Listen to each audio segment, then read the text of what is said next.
This episode of the Media Leader podcast was edited by our production partner, Trisonic, a results-focused agency that plans and buys all audio media. Check them out at trisonic.co.uk. That's trisonic.co.uk. Brands are more willing to be more open to agencies potentially making more money if they deliver more results. And equally, agencies will have more comfort in that model, knowing that they have more levers to pull. Welcome to the Media Leader podcast. I'm Jack Benjamin. In November, MediaSense released its latest Media 2025 report, this time on the topic of agency remuneration. The report found that an overwhelming majority of advertisers, 3/4, are looking to make changes to their agency compensation model in the next 3 years. A similar number of survey respondents indicated they are seeking to better align agency compensation to business performance, however it may be defined by that brand. According to Ryan Kangisser, the Chief Strategy Officer at MediaSense and co-author of the report, the results are quote-unquote unprecedented for so many brands to want to change their compensation models at once. Last year, Ryan spoke with us on the podcast about how advertisers do not find the current agency model to be fit for current and future needs. This year, I wanted to welcome him back on to discuss whether the agency remuneration model is fit for purpose and what a new outcomes-based model could look like as a replacement in the near future. This is that conversation. I hope you enjoy. Ryan Kangisser, welcome back to the show. Thank you, Jack. Good to be here. You recently co-authored a report out at the end of I think it was November of last year, titled The Future of Agency Remuneration. First of all, I have a bone to pick because remuneration is a really challenging word for me to pronounce, and I wish you could have picked a different word. Well, it's interesting you say that because we flip-flop between remuneration, compensation, and compensation, easier to say. We felt compensation, maybe resonating more with the American audience, but I think we can use them interchangeably. But I agree with you. Compensation, much easier to say. So let's go with that. Okay. Well, what would you say in your own words for anyone that hasn't read the report, read our coverage of the report? If you could name a single key takeaway, what would that be from the report? I think it's just really the overwhelming desire to change. We in the past we've looked at a number of different drivers in the industry around change, and as tempting as it is to look at the model, talent, and more on the strategic side, I think many forget just how important compensation or remuneration is in driving the desired behaviors. And again, there is, as I'm sure we'll unpack today, a lot of these models are not mutually exclusive. It's really about finding the right combination of factors that drive the right behaviors, but it's there are so many platitudes around, buy cheap, buy twice, or you get what you pay for. And in this ever evolving industry where requirements are changing, they're blurring all the time, the overlap between what clients do and what agencies do, again, is changing all the time. So to therefore create a model that everyone feels vested in is so critical, and it just hasn't changed for so many years. And whether it's a time materials or a commission-based model, they're there because they're easy, they're well understood by the finance community, marketing communities, by agencies. But really, to progress around this world of AI and integrated marketing, there's just a very acute need today to change, and that really came out in the study. And it, as an extension to the study we spoke about last year around the future of agency model, which too pointed to a desire for change, I think brands and agencies are now starting to unpack what actually, more specifically needs to change. And it seems at the top of the list is the way we incentivize our partners. And I guess what's driving the need for change, other than just, we want to be more future facing? Is it that brands and advertisers are just upset in terms of the business performance that agencies are delivering for them and feeling like compensation isn't aligned with broader business goals? I mean, is that driving change, or are there other things? You mentioned AI as well. Yeah, I think we're just moving away from this time and materials model where, the cost of an output is driven by the time or the number of people required, to actually focus on the quality of the output and the impact it creates. So if you take a commission model, it's predicated on how much you spend on paid media, but through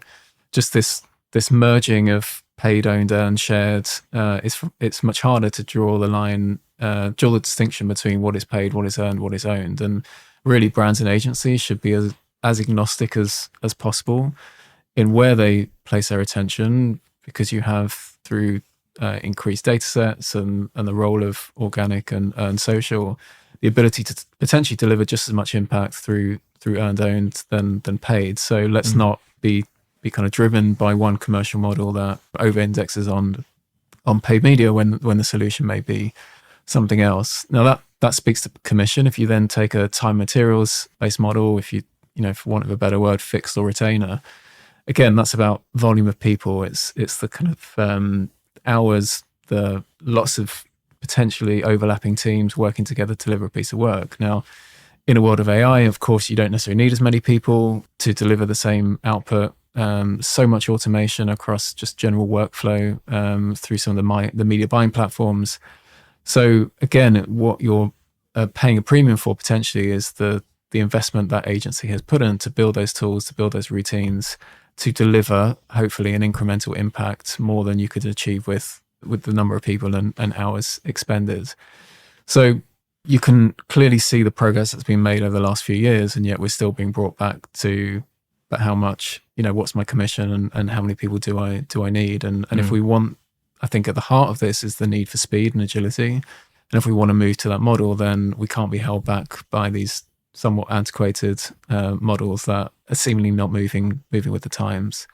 Again, I'm not to say that commission and fixed fees are dead. There's as I alluded to earlier, it's really about finding the right combination. And then, as you may have seen in the report, this focus around or increased appetite around output or outcome based pricing, which then takes the focus away from how much time it's taken to the quality of the output or the deliverable and the impact through increment, hopefully improved outcomes, business outcomes that it's driving. Yeah, I noticed one of the key takeaways from the report was, I think it was 74% of survey respondents indicated they wanted to better align agency compensation to business performance. And I think some of that outcome-based performance is part of that. My question is, how are they going to be measuring business performance? Is it going to be, well, we want speed, efficiency, we want immediate impact, which could lead you down the path of sort of short-termism, especially if you're like a quarterly business and you're a public business and you're reporting quarterly and you need to be proving to shareholders that you're improving your business and your marketing budget is helping that? Or is it going to be, well, we're actually looking at a long-term business performance perspective, and that might lead you down a different path, surely? Yeah, so I think this is where you have to look at this insight through the lens of brands wanting more of their fee attached to business performance rather than all of it attached to business performance. So most clients will have or agencies will have an element of their fee at risk for business performance, and it could be sales, it could be share price, it could be a combination of those factors. The desire is that more of their fee is, there's more skin in the game attached to business outcomes, and that will be determined by the brand, their category, and therefore their business objectives. And I would argue many brands and agencies are not there just through their model and the way they're organized to necessarily achieve a more meaningful material element of fee at risk to outcomes. But what is happening is increased integration. And if you think that historically why outcome-based models haven't worked, it's because you've got a variety of different agencies doing different things, and therefore hard to attribute performance to one versus the other. But if you now consider a world where agencies may have more responsibility across media, data, technology, and content, then arguably they have more levers to pull and influence in delivering ultimately a business outcome. So with that in mind, brands are more willing to be more open to agencies potentially making more money if they deliver more results, and equally agencies will have more comfort in that model, knowing that they have more levers to pull. As I say, again, the conditions have to be right. You need to be able to strip out any extraneous factors, and also brands need to feel comfortable that they may have to pay for partners in ways that they haven't done before. The beauty of some of these methodologies, whether it's commission or fee based, is that they've existed for decades. It's very well understood. It's very easy to report on, and it helps to manage that working, non-working rubric that many use. But as we think about agencies becoming more partners and working more, becoming more interdependent with their clients, then that desire to compensate them through that lens of partnership rather than supplier is there's a lot of growing appetite for. And is there growing appetite for it from the agency perspective? Because if I was working at an agency and suddenly more of my compensation is at risk, I mean, yeah, maybe the reward could be greater, as you sort of alluded to, but also it could be significantly worse if you don't perform as well as you'd expect. And sometimes those things, as with any ad campaign, might be due to factors out of your immediate control. Would an agency really want to move to that model? Yeah, it's a valid point, and this is why I think we probably have some way to go to realize such a model. Again, we're not going to go there in one or two steps, and it will probably be incremental with it becoming a greater share of their fee. But they have to feel the conditions are right in order for them to make to attain that full fee. And what it will do is it will encourage a more frequent dialogue through the course of a relationship, if indeed there are factors outside of their control. But it will also encourage more partnership, more collaboration with the client, with other potential agencies, to ensure that those enablers are in place. And that again, it's just symptomatic of agencies are not just buying and selling media, they're not just producing content, they are managing complex data sets, they're building proprietary tools. They have so much more that they can contribute to than in the past, where it's been a very functional service model. What other hurdles might exist in terms of shifting remuneration models? Sorry, I'm going to have to pronounce it every different. Compensation models. What other hurdles are there other than maybe some resistance or difficulty from an agency perspective in moving around? Look, agencies need to have a predictable business model, one that enables them to hire and invest accordingly. And we've seen in the last 12, 24 months just the tremendous investments that are being made around AI, some key hires, of course. And that needs to be funded. That needs to be amortized over a period, and certainly across some of the clients that they're working with. It needs to be a win-win on both sides, and naturally, if they're going to enter into something, they have to feel confident they have every chance of being successful. There's certainly a behavioral shift on both sides. And maybe I'll just start from a client perspective. We're in a very competitive industry. There is an element of, in a competitive scenario, if brands want to move towards that model, then everyone needs to be shooting in that same direction. We're not going to get there if some are still one foot in the past and trying to pull them back to those more conventional models. Equally, brands need to feel more comfortable that the model is changing, needs to change, and they may be paying more to ultimately get more. And in those competitive scenarios where you're constantly benchmarking and wanting to drive value and potentially reduce that cost, that could prove troublesome for some who only want to see a certain direction of travel around the cost of their external partners. They need to feel confident that any business success can be attributed to their agency partners as much as their own marketing organization and their products. You mentioned the report that you did last year, and you were on the podcast previously with my old boss now, Omar, to discuss.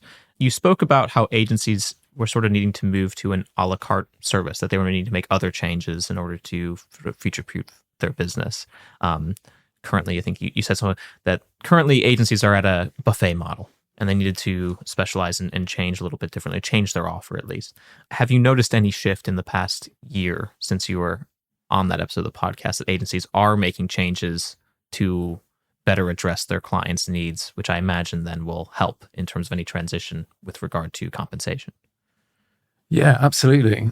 And, we're very fortunate. We see in some of the pitches that we manage on behalf of our clients, these new models come to life, in particular in response to that client requirement. So, in many of those briefs to agencies, brands are being extremely precise about what that service model needs to look like, the point in which they start and they stop and the agency starts.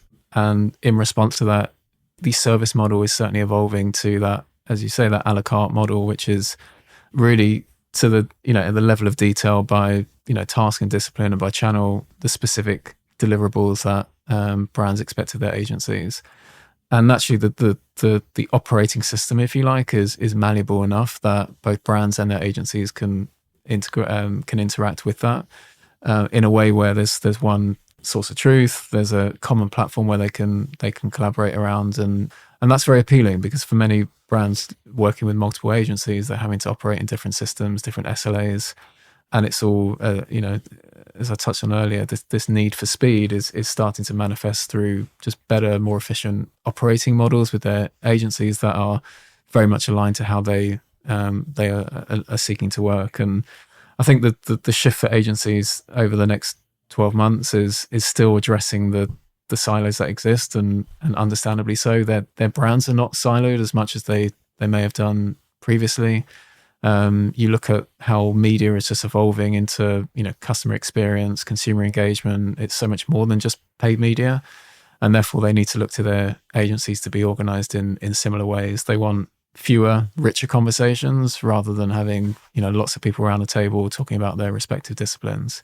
And that's still a journey many agencies are undergoing, and you only have to look at the transformation that's happening across the different holding companies and independents in just trying to rationalize their brands and the way they're organized to offer a more integrated solution to their clients. This episode of the Media Leader podcast is brought to you by TiVo OS, the content-first independent smart TV operating system that's bringing new monetization opportunities to market. Find out more at TiVo.com. I'm curious if you had a reaction to the recent IPA Bellwether report. And we've seen this going back a couple months, but main media budgets are not necessarily growing. In fact, in the most recent report, they shrunk a bit. And I think you've alluded to the fact that there is lots of other things outside of paid marketing or paid media that you can be doing. Are you seeing that phenomenon happening in terms of moving maybe away from main media into other formats? Yeah, for sure. I think there's just been a general acknowledgement that the kind of the tonnage of media does not always lead to exponential increase in business performance, and you only have to look at the last 10 years how the volume of impressions has grown exponentially, but that has not always led to business performance in the same way. I think what's happening now is, yes, there's so many options available to brands and so many different channels, and we're seeing this return to true sufficiency planning. And actually, are we spreading ourselves too thin, or should we move almost more to this fewer, bigger, better mindset? And with that, we have a budget to manage and we want to give it the best chance of being successful. So therefore, focus on trying to talk to our consumers in more meaningful ways that deliver an impact. So I love this term I heard, recently around the shift from attention to intention. So again, not trying to chase every eyeball that's available, but trying to focus on delivering the messages that matter and more likely to deliver an impact and or at least the propensity to create an impact.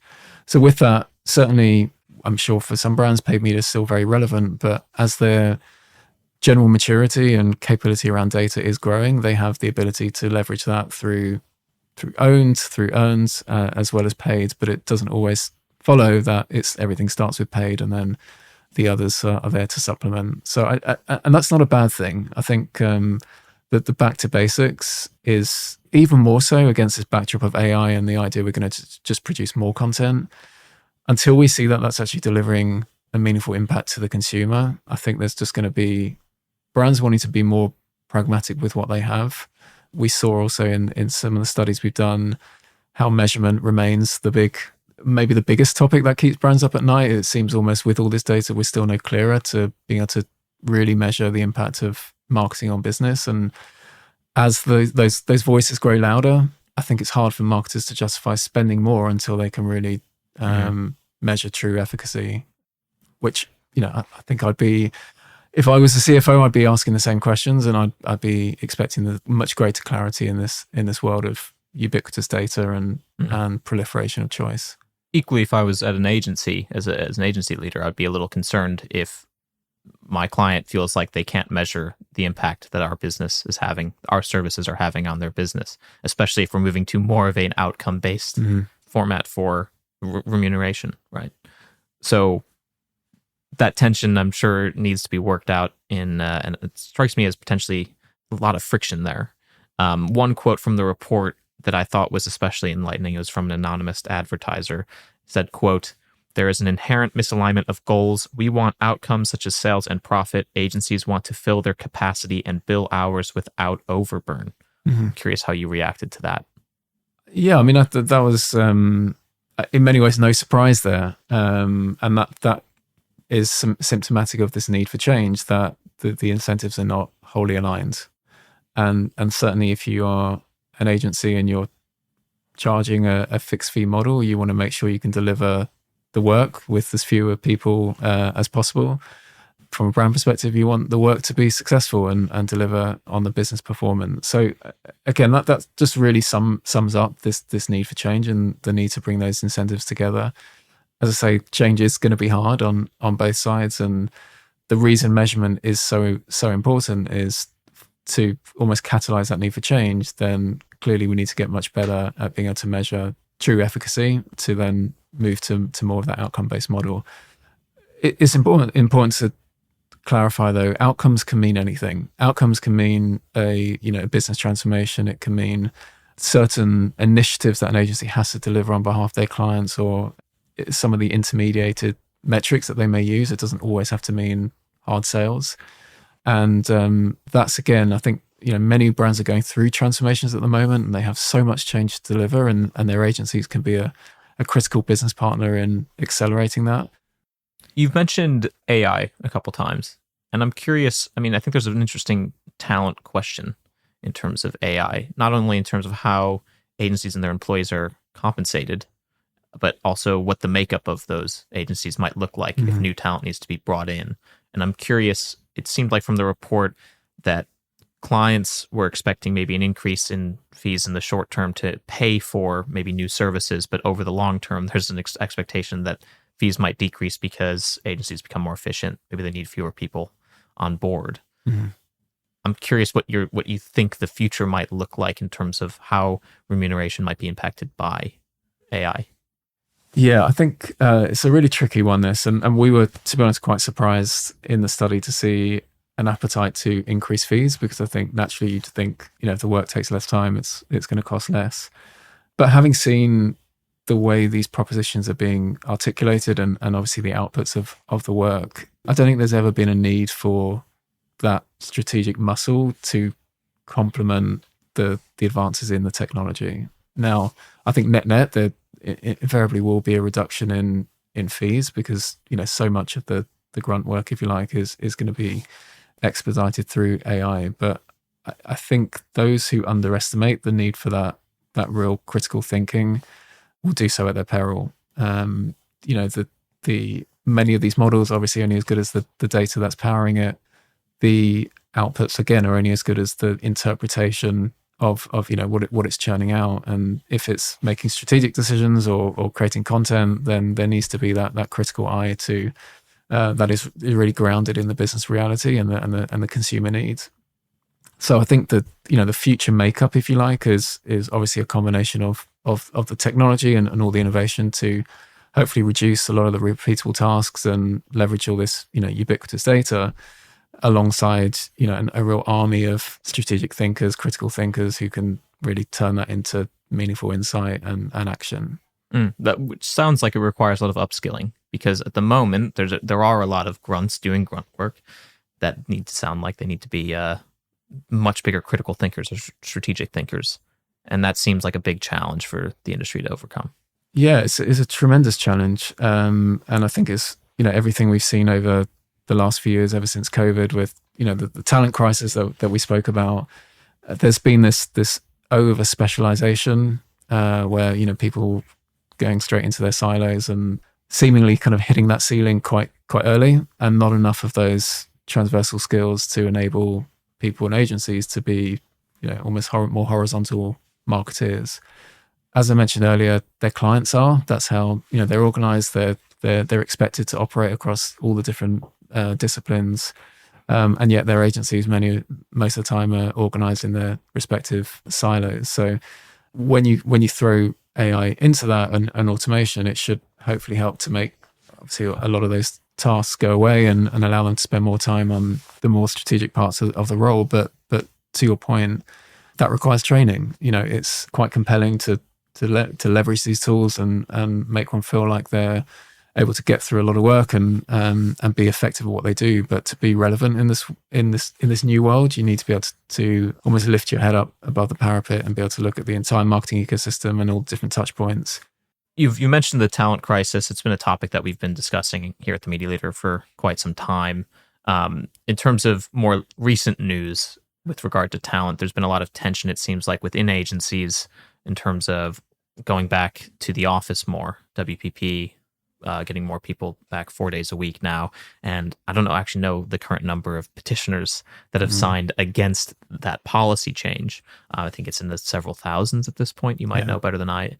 How does that interact with this conversation of remuneration? Are there clients that are saying, well, we want our agencies to actually be in person working for us. We want to understand exactly what they're doing. Is that driving some of this back to office movement, or are there other factors that are also at play? Yeah, I think there is an element of that. There are obviously some high profile brands who have returned to the office in a particularly strong way. And so with that, there's an expectation, if we're in the office, then I expect my agency to be in the office. But I do think there's this, and this goes back to the research, we saw this great resignation that then moved to this great restructure. And I think we're in a phase of a great retention, and actually the attrition in agencies is probably at an all-time low. Again, you can look at that one or two ways. It's great that there's stability with, if you're a client and your agency team isn't changing every few months. Equally, you can look at that the other way, which is, this market is changing at such a pace. There's so much more ambiguity. We need to make sure our talent is fit for future purpose. And perhaps one way of creating some attrition is to, almost set out, in a more intentional way for these agencies, how they want to work in the future. And in many ways, if people are not comfortable with that, then they may not be comfortable with that, with investing their career with that company. So look, I don't want to be drawn whether it's 4 days or 3 days. I do think it's important that people are working together in person and that time spent together is meaningful. Perhaps what has been lost through this period is that shared purpose and goal and working together. It's very hard to replicate that when people are working remotely. Look, it's a bold step that they've made, and we forget that other agencies have done the same. It kind of triggered attention at the time, and then people just ultimately swallow it and move on. But I think they will discover in the next few months, if this has been an effective strategy. But I think again the fact remains that these agencies are having to be more effective, to be more productive, to rebuild that culture and that togetherness that some of which has been lost. And for all the some of the things we've spoken about today around integration and agility, a lot of that is driven by the ability to work together in close proximity. But ultimately, I guess, and the final question, if it comes down to outcomes, are outcomes necessarily going to be better for a client, regardless of the working practice? Or do clients care actually about things that are not just outcomes, but also wanting to see and interact maybe more in person or more directly with the service provider? There are clearly other things that are important that are not just outcomes based, it seems like. Yeah, look, I think, again, having seen in many different pitch scenarios and what really resonates with clients is that infectious chemistry that you get when you meet a company that has a strong purpose and togetherness, and that that's really born in some of these policies and the culture that's created. And they know that they will have a team of people swimming in the same direction, fighting to achieve their business results just as they are employed to do, if they feel happy, if they feel empowered, if they feel trusted. So it's a huge part of that. Again, I wouldn't expect clients to have been consulted in that decision, but they will certainly be the first to call it out if they start to see morale dropping, if they start to see some distance in the teams they're working with, and just how the extent to which they're engaged in their business. But clients know that this is a highly competitive market. They're competing for talent themselves. They're competing for talent within their agencies, and as much as I talk about that great retention, they don't want high turnover. They don't want to have to train and retrain and onboard new people all the time. But they want people who are committed on their business, who are focused on the same things, and take a real interest in the success of their business. And that's about, as much being trusted by their client as it is by their employer. Final question. A year ago, the research that you did came out and said that the agency model is not fit for purpose. At least that's what most of the advertisers said that you surveyed. This year, it seems like the agency compensation model is not necessarily fit for future purpose. Clearly, there wants to be some change. Next year, what do you expect to find with further research? Are there more things that need to change, do you expect, between agencies and their clients? Look, I think measurement, I mentioned it earlier, I think that it's almost, we shouldn't wait for 2026 to have this conversation. I mean, it's here right now, and then just needs to be much greater leadership shown from all sides to try and address, what seems to be a lot of vested interest getting in the way. Obviously a lot of the walled gardens getting in the way. There's been some great progress being made by the trade bodies, the likes of WFA, ISBA, ANA, around trying to get towards that cross-media measurement. But there's no question that, when you have the right operating model, the right compensation model, you then need to be able to measure the impact of that. And so there's a natural sequence there.